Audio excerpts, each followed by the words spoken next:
Hey friends, welcome to video number 7 related to barriers to communication and the methods to overcome or reduce them.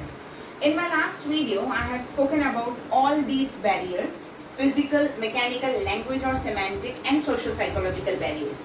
Here comes the last one, that is cross-cultural barriers. Now, when we are talking about cross-cultural barriers, let me tell you one thing, that culture is something which is not built in a day or two. It is passed from one generation to another generation to another generation. In that way, culture is something which is very strong thing, and which is inbuilt in a person right from his childhood till the death. So culture is something which is very personal kind of thing. Every country is having its own culture. Within a country, every caste, every religion is having its own culture. But because the world has actually become a shrinked village, now the world has actually become a shrink village, it is very essential for every one of us to communicate very skillfully so that there are no cross-cultural barriers. Anyways, what are the different types of cross-cultural barriers? Let us have a quick look on that. So the very first type of cross-cultural barrier is related to national character, or we can also call it as basic personality. Now when we are talking about national character or basic personality, this is something that the culture of one country doesn't get fit into the culture of another country. See, whatever is important festival celebrated in India may not be celebrated in USA. Whatever is important day in USA may not be important day in Pakistan. Whatever is important in Gujaratis may not be important in Maharashtrians. So basically, when we are talking about nationality or basic character, so if we assume that we are, staying right now in US, and 15th August is the day today where my nation will be having holiday, there will be Independence Day celebration and all, it won't be possible here in US. That is basically because it is coming in the form of block or barrier in the form of nationality or national character or basic character. The second type of cross-cultural barrier is related to social relationships. Now, social relationships are very different from one place to another place, from one country to another country.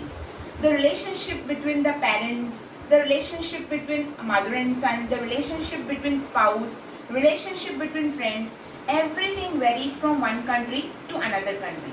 Say for example, when we are talking about relationship between a teacher and a student, in India we often say Guru Brahma, Guru Vishnu, Guru Devo Maheshwara. But in foreign countries, they call teacher by their names. Say for example, if the teacher is Briganza, they call her by name, Miss Briganza. That doesn't say that they don't respect their teachers. But anyways, social relationships are very different from one place to another, from one country to another country. So that becomes a kind of barrier to communication under cross-cultural barriers. The third type of cross-cultural barrier is when we are talking about values. Now it is often said that values are not to be taught, they are to be caught. Very correctly said that when a child is upborn, at that point of time, the values are caught by small little kids. They understand what is happening in their surrounding, what their parents are doing, what their grandparents are doing, and slowly, gradually they imbibe all those values in themselves. So values and norms of behavior. Certain behaviors are not acceptable in our country, whereas in other Western countries they are very openly and frankly and boldly accepting that kind of thing. So even today when you're talking about Indians, we have the concept of touching the feet of the elderly people or doing namaste. Whereas in other countries you will find that the way of greeting, meeting to each other is completely different. So values are the set of things which you possess from your culture. This becomes a kind of cross-cultural barrier. The next type of cross-cultural barrier is when you're talking about concept of time. Time is an important factor again.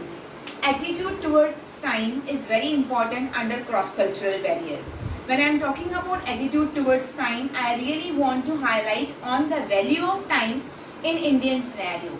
How many people are really punctual? When the function timings are written that the function will start from 8 o'clock, How many of us would really like to be there sharp at 8 o'clock? Or do we like to go late? Because if we go late, then we are increasing our value.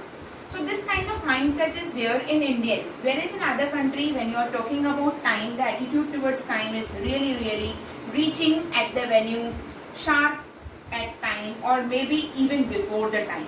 So when we are talking about value of time or concept of time, it is different from one country to another country, from one culture to another culture.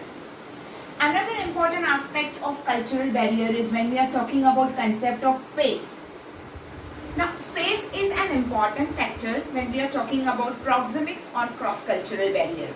In Indian scenario, the space or the distance between opposite genders is quite a big distance. But whereas when you are talking about the Western countries and all, females are very free. They are often greeting each other by hugging each other, kissing each other, something like that. So again, the concept of space is very important factor when we are talking about cross-cultural barrier. Different countries, different understanding of the proxemics or distance or the space between the sender and the receiver. The next kind of cross-cultural barrier is when we are talking about thinking process. Now, often you might have heard that there are people who have the culture of emotional thinking, people who have the concept of spiritual thinking, people who are very holy-minded and have the concept of religious thinking, people who are very bright and sharp in mind and brain and they have intellectual thinking. So when a person who is coming from the background or the culture of intellectual thinking continuously talking to a person of holy thinking or spiritual thinking will not match up each other's wavelength, and obviously there will be a kind of cross-cultural barrier. So that is when we are talking about the process of thinking, thought process. We will talk about the other type of cross-cultural barrier in my next video. Thank you so much. Happy learning.